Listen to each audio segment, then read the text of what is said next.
Good afternoon to everyone. Namaskar, Sastikal. So today I'm going to put one video. As you are aware that I'm Dr. R. K. Sharma and my YouTube channel is Astronomy Prediction. तो इस मैंने सोचा एक video काफ़ी दिन बाद मैं डाल रहा हूँ. तो जितनी हमारे प्लैनेट्स हैं उसी के बेस पे I am just putting a video. मान लो एक ऐसा प्लैनेट भी है जिसका असर 2.25 दिन एक राशि में रहता है. अब आप सोचेंगे वो कौन सा प्लेनेट है. दिस प्लेनेट इज चंद्रमा. चंद्रमा वैसे मून बोलते हैं और ये एक हाउस में सिर्फ 2.25 दिन रहते हैं. उसके बाद ये दूसरे हाउस में चले जाते हैं. तो इस चंद्रमा जो हमारा मून है इसके जो लॉर्ड है भगवान है वो शिव है. एज वेल एज इसका स्वरूप बहुत सुंदर है. एट द सेम टाइम कैसे, पहली बात तो ये मन से संबंधित है. दूसरी बात ये जो चंद्रमा है ये माँ का भी स्वरूप है. और सबसे बड़ी बात क्या है कि ये जो माँ का स्वरूप है तो ममता से भरा हुआ है, बहुत सुंदर है. एट द सेम टाइम इस चंद्रमा का जितनी भी राशियाँ उन पर क्या फर्क पड़ता है, क्या असर पड़ता है. पीछे मैं एक वीडियो डाला था, शायद कुछ ने देखा कुछ ने नहीं देखा. तो मैंने एज पर न्यूमरोलॉजी 2 नंबर किया, बिकॉज न्यूमरोलॉजी में 2 नंबर जो है चंद्रमा को दिया गया है, 1 नंबर सूर्य देव को दिया गया है. और इसी तरह से जो चंद्रमा है अगर ये आपका कुंडली के अंदर अच्छा है, मतलब उसकी पोजीशन अच्छी है, तो डेफिनेटली आपको फेम मिलेगी, आपको पैसा मिलेगा, आपको रिकॉग्निशन मिलेगी. एग्जाम्पल सामने है, मैंने देखे कई कि अब हमारे मान लो केजरीवाल हैं, तो केजरीवाल जी की कुंडली में चंद्रमा उच्च का है. तो डेफिनेटली ऐसे लोग थोड़े डिसिप्लिन भी होते हैं, as well as he is a very good leader even.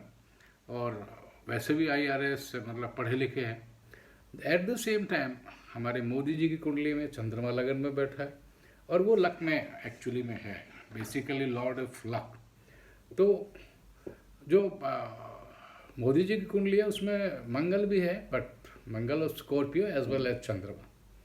But चंद्रमा जो है वो लगन में है. लगन का मतलब है इन द छत्र छाया blessing of the mother. At the same time Mangal उनका बहुत 0042 है और चंद्रमा उनका बहुत अच्छा है. अब अगर मान लो मैं एग्जाम्पल के बाद अगर मैं शुरुआत करता हूँ, मान लो आपका नेटल चार्ट है, आपका 1 2 3. अब 1 का मतलब कई बार मैंने देखा है कि लोग पूछते हैं सर वो एक राशि, 1 का मतलब एक वो नहीं है. 1 का मतलब है आप बिलोंगिंग टू एरीज. 2 का मतलब लिखा है तो आपकी जो वो है टॉरस है. 3 है तो जेमिनी, 4 है तो कैंसियरन मेष कर्क राशि, 5 है तो लियो, 6 है तो वर्गो, 7 तो आपका लिब्रा आ गया, 8 तो स्कॉर्पियो, 9 तो साजिटेरियस धनु, 10 तो कैप्रिकॉन, 11 तो कुंभ एंड 12 तो पाइसिस. These are all राशिस.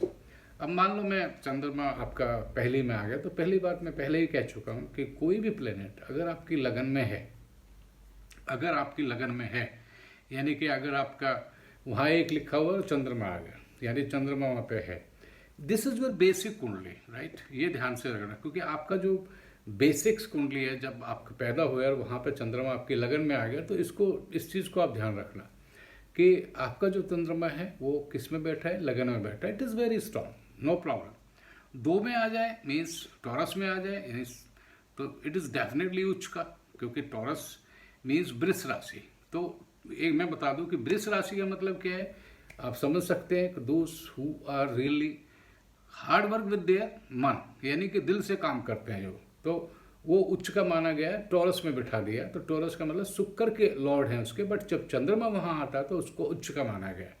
इसका मतलब आप क्या स्पेसिफाई करेंगे कि आपकी जो मदर है वो बहुत ही आपसे प्यार करती हैं, as well as she is one of the best lady. सबसे बड़ी बात ये है. 3rd में आ गया उतना अच्छा गोचर नहीं होता, क्योंकि आपका 3rd हो गया, उसके बाद आपका जो अदर पराक्रमी प्लैनेट्स जो बैठते हैं वो 3rd में बैठते हैं, तो चंद्रमा का उतना अच्छा गोचर नहीं होता. 4th उसका अपना हाउस है तो उसमें कारक हो जाता है. और दृष्टि at karma, karma means father.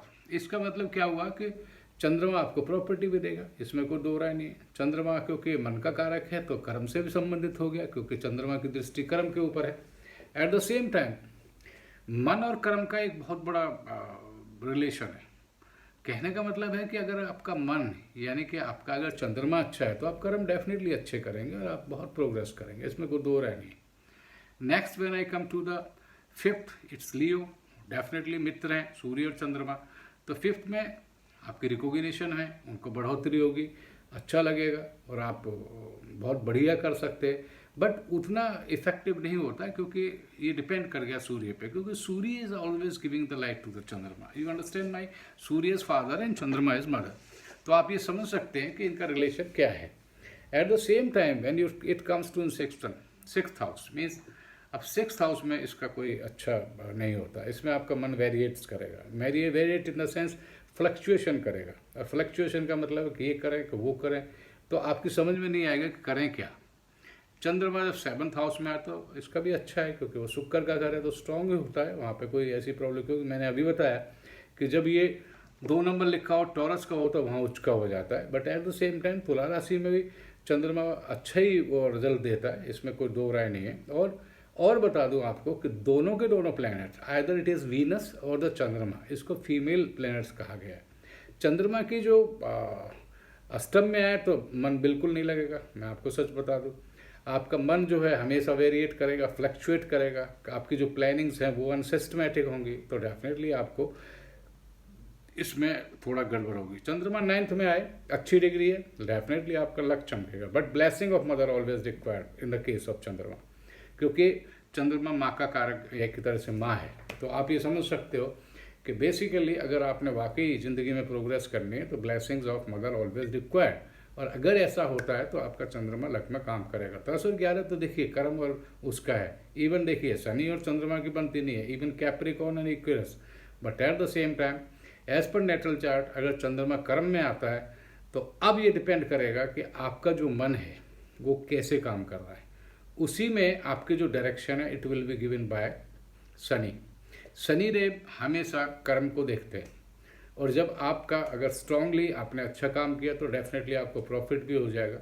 और 12वें हाउस में 100% मोस्टली मैंने देखा है 99 केसेस हमेशा विदेश में जाते लोग, क्योंकि पाइसेस है, गुरु का घर है। और मैं आपको बता दूं कि इनके जो दोस्त हैं चंद्रमा के, वो कौन कौन से प्लैनेट हैं। सूर्य डेफिनेटली, गुरु 2, थर्डली मैं ये कह सकता हूँ कि सूर्य चंद्रमा, मंगल भी इतना वो नहीं है अनइफेक्टिव। मंगल के साथ एक बहुत बड़ा योग बनता है जिसको बोलते हैं कि it is one of the best योग ऑफ मनी मीन्स वेल्थ। चंद्रमा के बारे में जितना भी कहा जाए कम, लेकिन मैं आपको एक ही बात बता देता हूँ कि पहले भी मैंने कई बार बोला है कि अगर आपके पास ब्लेसिंग्स ऑफ पेरेंट्स है, ब्लेसिंग्स ऑफ गॉड हो गई, आप दूसरे की आत्मा नहीं दुखा रहे, आप अपने मन को देखिए, आपने देखा होगा कि ये जरूरी नहीं है पहला दिन आपका अच्छा है, दूसरा दिन भी अच्छा है, तीसरा दिन हो सकता है आपका डाउन हो जाए, तो उसमें ये नहीं है कि आप एकदम से बिगड़ जाए। हाँ, इतना ज़रूर है कि आप हमेशा अगर कुछ ऐसी प्रॉब्लम है, चंद्रमा अच्छा नहीं है, तो मेरे हिसाब से आप ओम नमः शिवाय सिर्फ वर्ड है, इससे ज़्यादा नहीं। और लेडीज़ के लिए ओम शिवाय नमो नमः, ये 2 ही फार्मूले हैं। ओम नमः शिवाय आपको गारंटी देता हूँ, आप 6-7 दिन अपने मन में करते रहिए और उसको मन में रखिए, कीप इट इन माइंड कि हमेशा कोई काम कर रहे हैं तो ओम नमः शिवाय आपके चलता रहना चाहिए। मैं गारंटी देता हूँ कि आप 7-8 दिन बाद फिर बोलोगे कि वाकई यार फ़र्क पड़ रहा है, क्योंकि आपका मन कांस्टेंट करना है। तो मन को कांस्टेंट करोगे तो आप अच्छे भी कर्म करोगे, ये तो ज़रूरी है। कहने का मतलब है चंद्रमा की जो वो है, ये जो हाउसेस है, क्योंकि इनका मैंने बताया कि 2.25 दिन में क्रॉस कर लेते हैं, इट्स वेरी फास्ट। एंड अगर आपका जब नाम रखते हैं तो आपने देखा होगा हमारी 2, एक लगन मीन सूर्य राशि और एक चंद्रमा राशि। चंद्रमा राशि का जो नाम है उससे ही हम बुलाते हैं, उसका कारण है क्योंकि it's very near to earth and as well as माँ का जो संस्कार है पहला, वो आपका फर्स्ट संस्कार होता है, क्योंकि माँ ही आपको बड़ा करती है, माँ ही आपको चलाती है, माँ ही आपको सिखाती है। और इस कारण आप चंद्रमा की अगर वैल्यू समझ गए तो आप बहुत आगे निकल जाओगे। उसका कारण है कि if you have the blessings, definitely कि फादर भी उतना इम्पोर्टेंट है, but at the same time क्योंकि जो आपको सबसे ज़्यादा जानता है वो माँ होती है।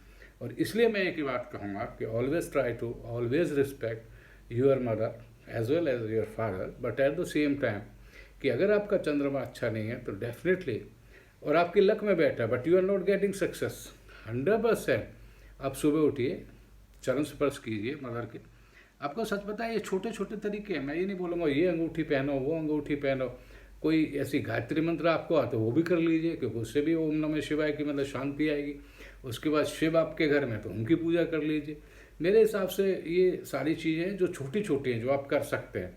और सुबह उठे, चरण छुए, माँ का आशीर्वाद लिया, बल्ले बल्ले। तो मैं यहीं ख़त्म कर रहा हूँ, क्योंकि वीडियो ज़्यादा बड़ा होता है तो आप लोग व्यू लाइक सब्सक्राइब नहीं करते। So I always say please view, must view, like and then subscribe. Thank you very much. कल मैं मंगल के बारे में बताऊंगा कि वो किस घर में क्या इफेक्ट करते हैं, क्योंकि अभी मैं न्यूमरोलॉजी में बोला था, अब मैं एस्ट्रोलॉजी कल आपको बता रहा हूँ कि किस प्लेनेट की किस राशि में क्या इंपॉर्टेंस है and how they work. Okay, thank you very much.